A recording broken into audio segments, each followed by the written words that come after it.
দেখতে দেখতে একদিন শুনবেন আপনাদের এই পরিচিত আনিসুর রহমান আশরাফি, যে আপনাদের গ্রামে আসতো, বয়ান করত, হঠাৎ একদিন শুনবেন সেও নাই, সেও হারিয়ে গেছে অন্ধকার। এটাই বাস্তবতা, এটাই চির সত্য। এতটা চির বাস্তবতায় আমরা ভুলে যাই কেমনে ভাই, যুবক ভাই, নামাজ না পড়ে কেমনে থাকো? মুসলমানের বাচ্চা তুমি, তুমি হিন্দুর সন্তান না, তুমি ইহুদির বাচ্চা না, তুমি খ্রিস্টানের বাচ্চা। কেমনে নামাজ না পড়ে, কি দেখতে দেখতে, কি করতে করতে জীবনটা, দিনটা, রাতটা শেষ করে দিল। আহারে আফসুস, আমার বড় আফসুস লাগে। একটা সুস্থ সবল 16 বছরের, 14 বছরের, 18 বছরের ছেলে মেয়ে কি কারণে, কি বুঝে একটা সেজদা দেয় না, এক ওয়াক্ত নামাজ পড়ে না? আরে বোকা রে, তুই কেমনে এত বোকা হই? কি কারণ থাকতে পারে? কি অতিরিক্তটা তুমি পেয়ে গেলা? কি এমন সুখ পাইলা, কি এমন স্বাদ পাইলা, কি এমন আনন্দ আর মজা পাইলা যেটা আমরা কেউ পাইলাম না? যে মজার, যে সুখের জন্য তুমি তোমার আল্লাহকে ভুলে গেলা, একটা সেজদা দিলা না, এক ওয়াক্ত নামাজ পড়লা না। আরে জানোয়ার, তুই কেমনে ঘুমাইবি? জানোয়ার, এই হাইওয়ান, কেমনে ঘুমাইবি? আরে নাফরমান, কেমনে ঘুমাইবি? তোরে যদি ঘুমের মধ্যে ফেরেশতা লাথি মারে, তোরে যদি ঘুমের মধ্যে ফেরেশতা মাথা তুলে আসার মারে, ছি ছি ছি, 2টা বছর এক পবিত্র মায়ের, মুসলমান মায়ের দুধ পান করছে যেই মানুষটা, যেই ছেলেটা, মেয়েটা, সে আল্লাহকে চিনে না কেমন? মায়ের পবিত্র দুধ তো আল্লাহরই দেওয়া, মায়ের বুকের স্তনের দুধ তো আল্লাহর দেওয়া। সন্তান প্রসবের 1 মিনিট আগেও যেই বুকে দুধ ছিল না, আবার দুধ ছাড়ানোর নির্ধারিত সময় পরে আবার যেখানে থাকে না, শুধুই কেবল এর চাইতে জ্বলন্ত নমুনা আর কি হইতে পারে? কথা বলেন না কেন? যে এটা যে আল্লাহ দিছে, এর চাইতে জ্বলন্ত নমুনা আর কিছু হইতে পারে? যে গতকালকেও ছিল না, আজকে সন্তান প্রসব হইল, আজকে দুধ বাসলো মায়ের বুকে, আবার দুধ ছাড়ানোর 2 বছর শেষ, আবার সেই দুধ বুকের হাকে হারিয়ে গেল, মায়ের স্তনের দুধ। তাহলে এটা যে সরাসরি ভিন্ন কেউ দিচ্ছে, এটা কি বোঝা যায় না?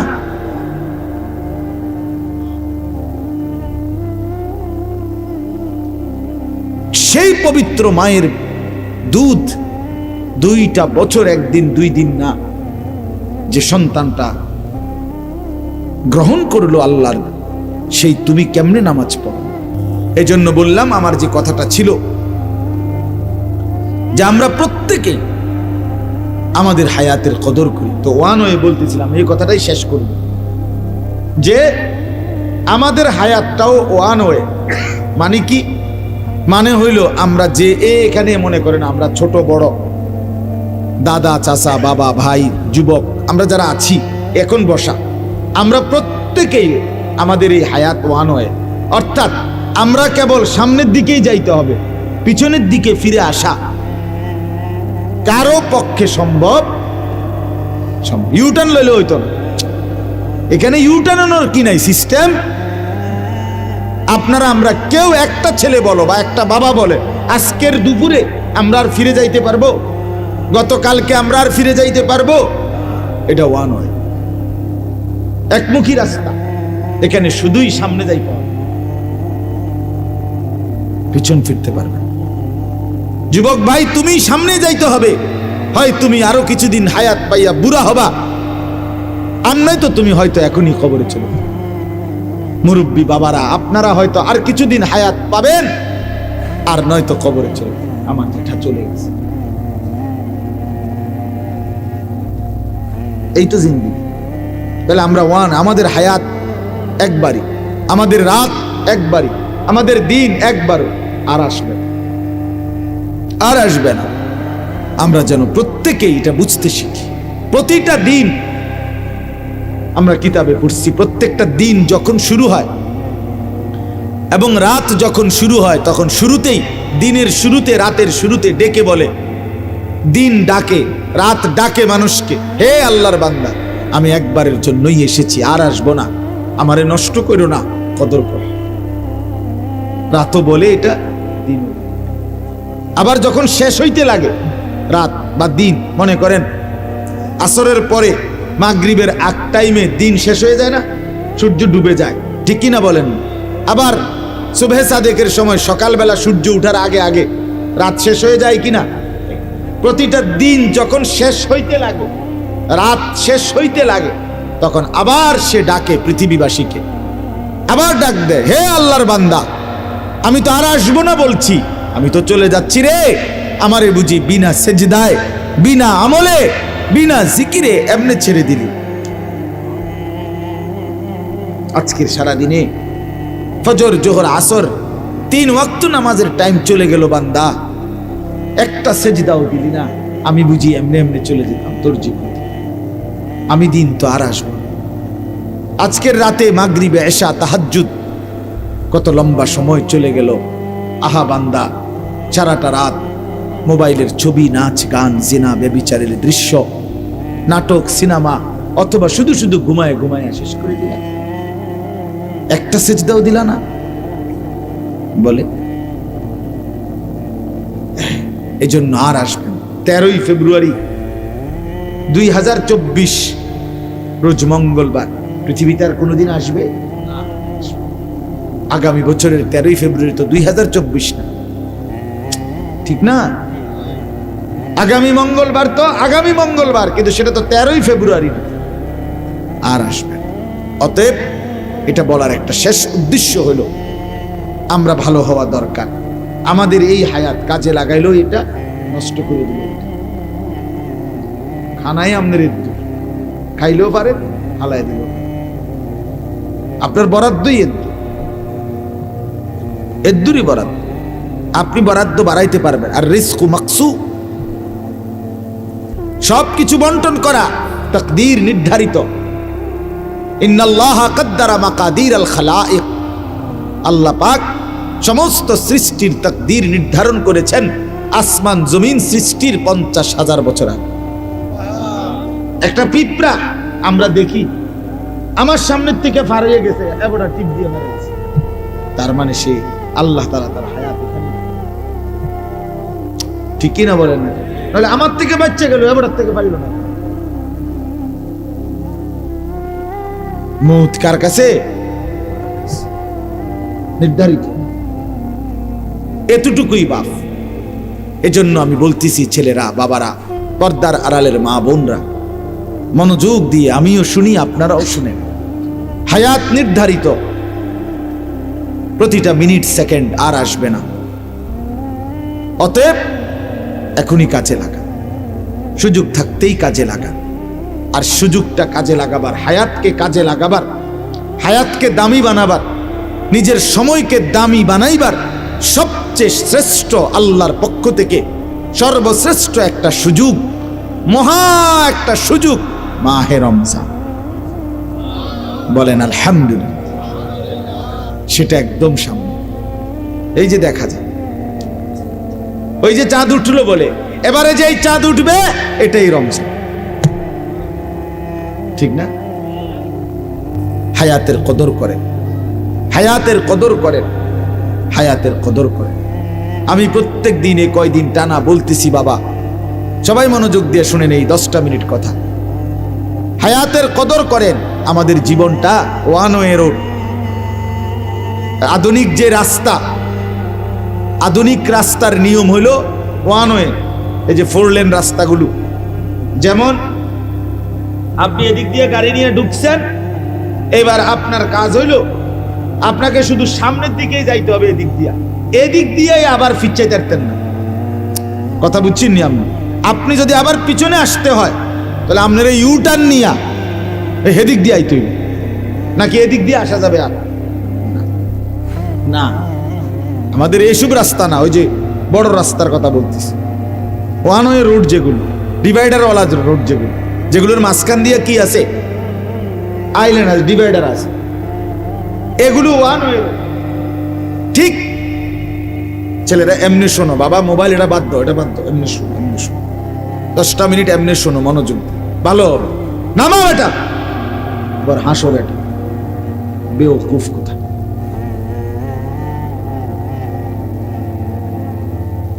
নামাও, এমনি শোনো বেটা। জি বলতেছি, আমাদের এই হায়াত মোবাইল হাতে ধরে রাখলে শোনা হয় না, বুঝাও হয় না কিচ্ছু। এ গোড়ার কাশিটা লই এই ব্যস্ত, এ আকাম লই এই ব্যস্ত, জিন্দিগিটাই মোবাইল। আসো মোবাইলের দিকে চাইয়া, কান দেও মোবাইলের দিকে, ঠ্যাঙ্গালগি দেও মোবাইলের দিকে চাই, চুলেরে নিজে নিজে লারে টানে পিচ্চায় আউগায়, হ্যাঁ তার সিরা প্রতিবন্ধী নিজে নিজে। অনেক ফলাফায় না, আমি দেখি যে নিজে নিজে এরকম করে চুলেরে ঘুরায় আঁটে, একবার কাইত হয়, একবার হতে কি করে, আবার নিজে ছবি। হায় হায়, আমার মনে হয় পাবনার কোনো নাম্বার নাই হবে, অথচ আমাদের নাম্বার আছে। পাবনা মেন্টাল হসপিটালের কাছে লোকের নাম্বার আমাদের আছে, আমি এনে ওয়াচ করে আছি। আপনাদের কারো লাগলে নিয়ে, হ্যাঁ ব্যস্ত পাগল দেখতে আছে, হ্যাঁ হ্যাঁ হ্যাঁ, আমি 1-1.5 ঘন্টা দেখছি। আহা, পাবনা মানসিক হাসপাতাল, এই যে বাংলাদেশে যেটা বড় পাগলের হসপিটাল, আমি নিজে গেছি ভাই, 1-1.5 ঘন্টা ঘুরে ঘুরে দেখছি, আসর থেকে মাগরিব। আহা, একটা দিন আমি ওয়াজে বহুদিন বলছি, কমপক্ষে যদি 200 লোক দেখে থাকি পাগল, কথার কথা, এরকম ছোট ছোট খোপ খোপ রুম, গ্রিল সহ জালি দেওয়া, ভিতরে ঢুকতে দেয় না, ওদের কাছে ঢুকতে দেয় না, ওই জানালার মধ্যে কথা কম যায় আর কি, তাও সবাই ঢুকতে দেয় না, অনুমতি নিয়ে যাইতে হয় বিশেষ। তো যাই হোক, আমি যদি 200 পাগল দেখে থাকি, বিশ্বাস করেন কসম, সর্বোচ্চ 2 জন হবে বুড়া মানুষ, আর 198 জন হবে যুবক ছেলে। বিশ্বাস করেন, সব ইয়াং ফলাফল। আমার চোখে দেখা, আমি নিজ চোখে দেখছি। হ্যাঁ, পাগল বানাই দিছি। আমি জিজ্ঞাসা করছি, যুবক নাম কি তোমার? বলছে রবীন্দ্রনাথ ঠাকুর। তার নাম রবীন্দ্রনাথ ঠাকুর, তাহলে তো বুঝাই গেল সে কি। বলেন, হাসির বিষয় মনে করেন? আল্লাহ তাআলা যদি আমাদের এই ব্রেন মাথা সুস্থ না রাখে, আমাদের কয়দিন আগে 10 তারিখ এই শনিবারে আমাদের কাবিলা, আমাদের বুড়িচং উপজেলার কৌমি মাদ্রাসার সমস্ত সম্মিলিত একটা সম্মেলন হয়েছে, বড় সম্মেলন, অনেক বড় মাহফিল, কাবিলা ঈদগাহ ময়দান। তো ওইখানে একটা লোক পাশে, আপনার আমরা যেখানে মাহফিলের লোকরা বসছি, আমরা মনে দেখছি একটা লোক, এই একটা ছেলে যুবক প্রতিবন্ধী পাগল, আমি তারে দেখছি অনেকক্ষণ, তার দিকেই আমি তাকাইছি, আমার এত মায়া লাগছে। সে নিজে নিজে একবার সোফাটার মধ্যে, একবার এই পাশে, একবার এই পাশে, একবার কেমন জানে হাত লাড়ে, একবার হাসে, একবার আবার দাঁড়ায়। এই যে আহা, একদম সুন্দর, বিশ্বাস করেন, একেবারে টুকটুকে সুন্দর চেহারা, লম্বা চূড়া ছেলে, এত মায়া লাগছে যে আহা, ছেলেরা বুঝতেছে না কিছু। এই জন্য বাবা আমি ধমক দেই এই উদ্দেশ্যে, দুশ্মনির জন্য না। আমি দুশ্মন না, তোমগরে বলার কেউ নাই, সবাই ছেড়ে দিছে, তোমরা আপন মা বাপই ভুলে গেছে, কেউ তোমগরে কিছু বল। তোমরা মোবাইলের হাতে জিন্দিগি তুলে দিছো, নারীর সামনে, জিনা ব্যভিচারের সামনে, অশ্লীল ছবির সামনে তোমরা জীবন তুলে দিছো। আর এখান থেকে ফিরে আসা বাপ কঠিন, খুব কঠিন। ইয়া লাইতানি কদ্দামতু লিহায়াতি,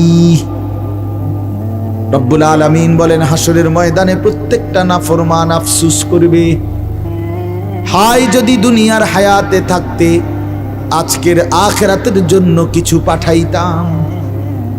ইয়া লাইতানি কদ্দামতু লি হায়াতি, হায় যদি দুনিয়ার হায়াতে থাকতে আজকের জন্য কিছু পাঠাতাম। এরকম বলি, ইয়া লাইতানি কুনতু মাআহুম ফাআফুযা ফাওজান আযীমা, হায় যদি আল্লাহর নেক বান্দাদের সঙ্গী হতাম, তাইলে আজকে আমিও তো সফল হয়ে যেতাম। এই যে আফসোস, এ হায় যদি আফসোস। ইয়া লাইতানি লাম উতা কিতাবিয়া, হায় যদি আমার আমলনামা আজকে আমার হাতে না দিত। ইয়া লাইতাহা কানাতিল কাদিয়া, হায় যদি হাসরের ময়দানে এই গুনার আমলনামা নেওয়ার আগেই মৃত্যু যদি আমাকে শেষ করে দিত। আফসোস করবে না, আফসোস। ইয়া লাইতানি ইত্তাখাযতু মা'আর রাসূল সাবিলা, হায় যদি আল্লাহর রাসূলের পথ ধরতাম। সব কোরআনের আয়াত। ইয়া লাইতানি লাম আত্তাখিজ ফুলানান খলিলা, হায় যদি অসৎ দুষ্ট মন্দ লোককে বন্ধু না বানাইতাম। সে তো আমাকে নামাজ ভুলায় দিছে, সে তো আমারে আখিরাত ভুলায় দিছে।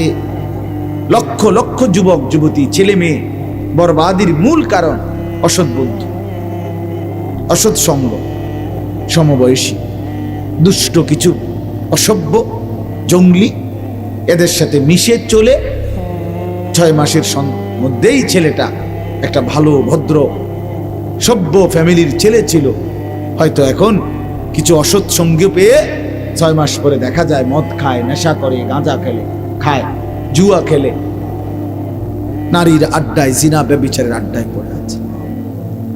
জিন্দেগি শেষ, জীবন শেষ। আফসোস করে।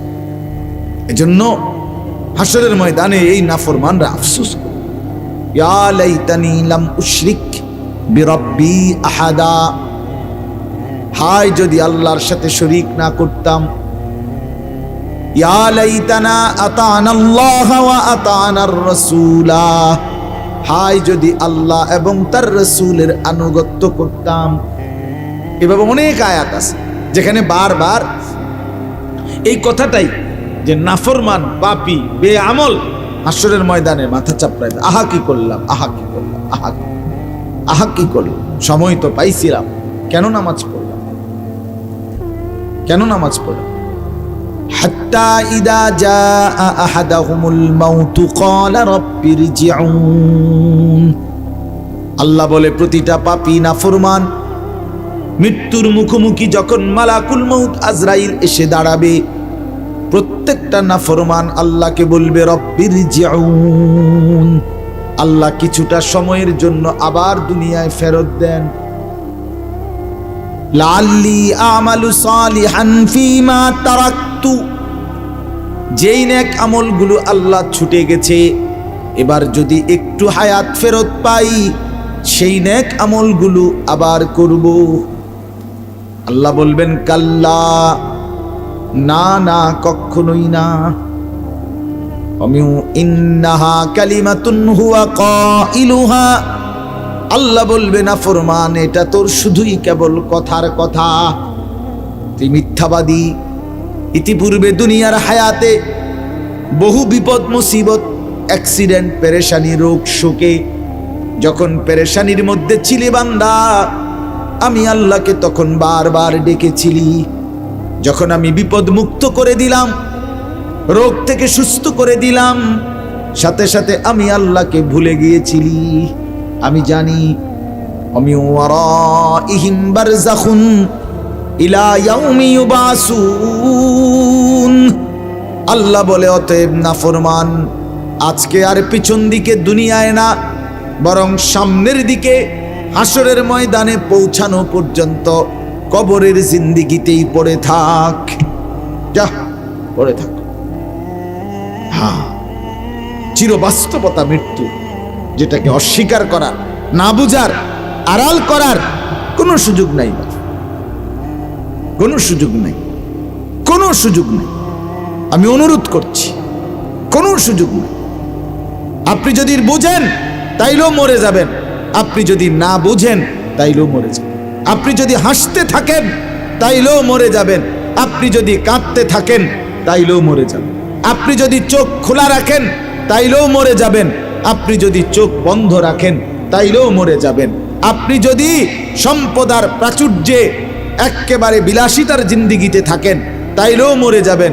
আপনি যদি দুঃখ, অভাব আর দারিদ্রতা, দুর্ভিক্ষের মধ্যেও থাকেন তাইলেও মরে যাবেন। স্বীকার করলেও মৃত্যু, স্বীকার না করলেও নাকি? কথা বলেন না কেন? যদি কেউ বলে আমি বুঝি নাই এই কারণে মৃত্যু তারে ছেড়ে দিবে, আমি খেয়াল করি নাই এই কারণে আজরাইল তাকে বাদ দিবে, না বাপ, না। আমি তো ওই গাড়ি চালাই, যে গাড়িতে ব্যবহার করি, প্রায় কোনো সময় যদি পুলিশ গাড়ি ধরে তো কোনো মামলার কথা কয়, আমি বলি স্যার আমি জানি না। তো না হুজুর আপনি জানেন না, এটা তো আমাদের বিষয়। কথা বুঝছেন না? এটা তো আমাদের বিষয় না, আপনি জানেন না কেন? এটা কার বিষয়? তাহলে মালাকুল মউত আজরাইল, মৃত্যু আমাদেরকে থামায় দিবে। আজকে সকালবেলা ভোর 6টায় ফজরের জামাতের ওয়াক্তে আমার আপন জ্যাঠা ইন্তেকাল করছে। আমার আপন জ্যাঠা ইন্তেকাল করছে। আমি যখন ফজরের নামাজের সালাম ফিরাইছি মসজিদ, তখনই শুনছি, এর একটু পরেই আমার কাছে খবর আসছে। আমি আমাদের গ্রামের বাড়ি লাকসাম নাঙ্গলকোট, সেখানে গেছি জোহরের নামাজের আগে 2:30টার দিকে। আমি জানাজা পড়াইছি জ্যাঠার, মাটি দিয়ে দোয়া করে তারপরে আসছি। তো আমি একটা কথা বলতে চাচ্ছিলাম, তখন জ্যাঠার লাশ অনেকক্ষণ দেখলাম আমাদের কবরস্থানে, জ্যাঠার লাশ কবর দেখলাম দাঁড়ায় দাঁড়ায়। তো আমার সাথে আমার ছোট ভাই, তারে বললাম মাসুদ, আমার ছোট ভাইয়ের, দেখ এই মাটি, একটু মাটি তার থেকে আমার জ্যাঠার শরীর বানানোর জন্য দিছিল, আজকে সেই মাটি, ওই মাটিটাকে ফেরত নিয়ে নিল। ফেরত নিয়ে নিল না? কথা বোঝেন? আল্লাহ তাআলা যেন বলছিল মাটিকে যে আমাকে একটু মাটি দাও, আমি আনিস নামে আমার এই বান্দাকে বানাবো। আল্লাহ তাআলা যেন বলছে ঠিক আছে মাওলা, নেন, আমার মাটি আবার আমাকে ফেরত দিয়ে। তো ঠিকই এই কবরে রাখলে কিছুদিন পরে তো মাটিই হয়ে যাবে, তার মানে মাটি তার নিজের মাটি নিয়ে নিল। এই জন্য বাপ, আজ আমি এটা খুব বুঝলাম যে মাটি তার 1 ইঞ্চি মাটি ছেড়ে দেয় না।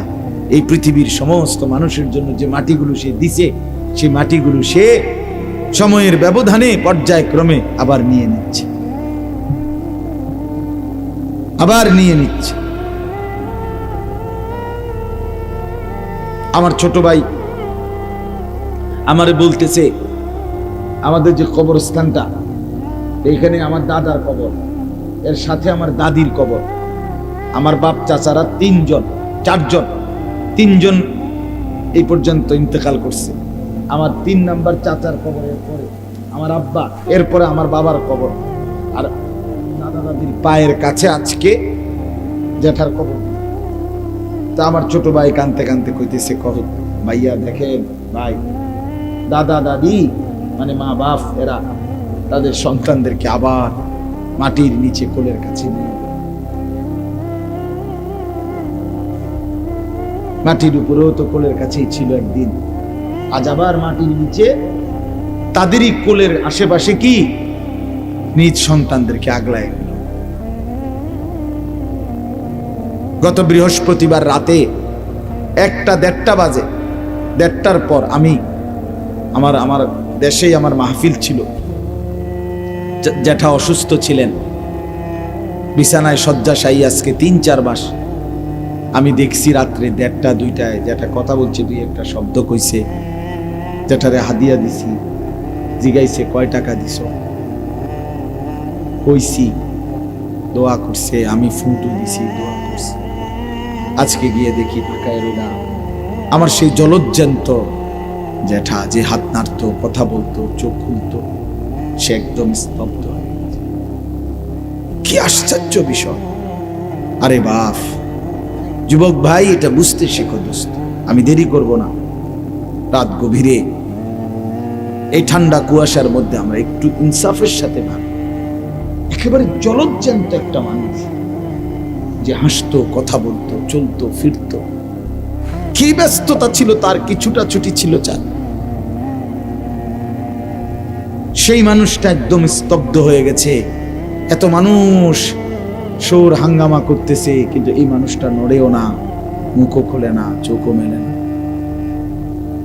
এরই নাম মৃত্যু, এরই নাম মৌত। এই চির সত্য, চির বাস্তবতাকে যুবক ভাই, মুরব্বী বাবা, কেউ আড়াল করতে পারবে না। এটা দল না, এটা পার্টি না। আপনি এটা করেন, আমি আরেকটা করি। আপনি আমাকে, আমি আপনাকে পাশ কাইটা এড়াইয়া চলে গেলাম, এটা হতে পারে, কিন্তু মৃত্যুকে কথা বলেন। কুল ইন্নাল মাউতাল্লাযী তাফিররুনা মিনহু ফাইন্নাহু মুলাকীকুম। রব্বুল আলামিন বলে, বন্ধু আপনি বলে দেন, মৃত্যু থেকে বান্দা যেখানেই পলায়ন করো না কেন, মৃত্যু নিজেই তোমাদের সাথে এসে মোলাকাত করবে, সে নিজেই দেখা করবে। আইনামা তাকুনু ইউদরিকুমুল মাউতু ওয়ালাউ কুনতুম ফি বুরুজিম মুশাইয়াদা। রব্বুল আলামিন বলেন, বান্দা যেখানেই তুমি থাকো না কেন, এমন সুউচ্চ দালান, যেই দালানের ভেতরে ঢুকবার মতো একটা মশা মাছি কিংবা পিঁপড়ারও কোনো সুযোগ নাই, একদম নিশ্ছিদ্র সুউচ্চ দেওয়ালের ভিতরেও যদি আশ্রয় নাও, আল্লাহ বলেন মৃত্যু সেখানেই তোমার কাছে পৌঁছে যাবে। যাবে কিনা? মা তাসবিকু মিন উম্মাতিন আজালাহা ওয়া মা ইস্তাখিরুন। আল্লাহ বলেন কোন জাতি, কোন সম্প্রদায় তার মৃত্যুর সময় 1 মিনিট আগাইতেও পারবে না, পিছাইতেও পারবে না, কোনোভাবেই। কত আয়াত যে আছে, কতভাবে যে আল্লাহ এটা বলছে, কতভাবে বলছে, এরে বান্দা থাকবি না, রে বান্দা থাকবি না। তোর বাপ ছিল না, তোর দাদা ছিল না, তোর বংশের কতজন ছিল না, তুইও থাকবি।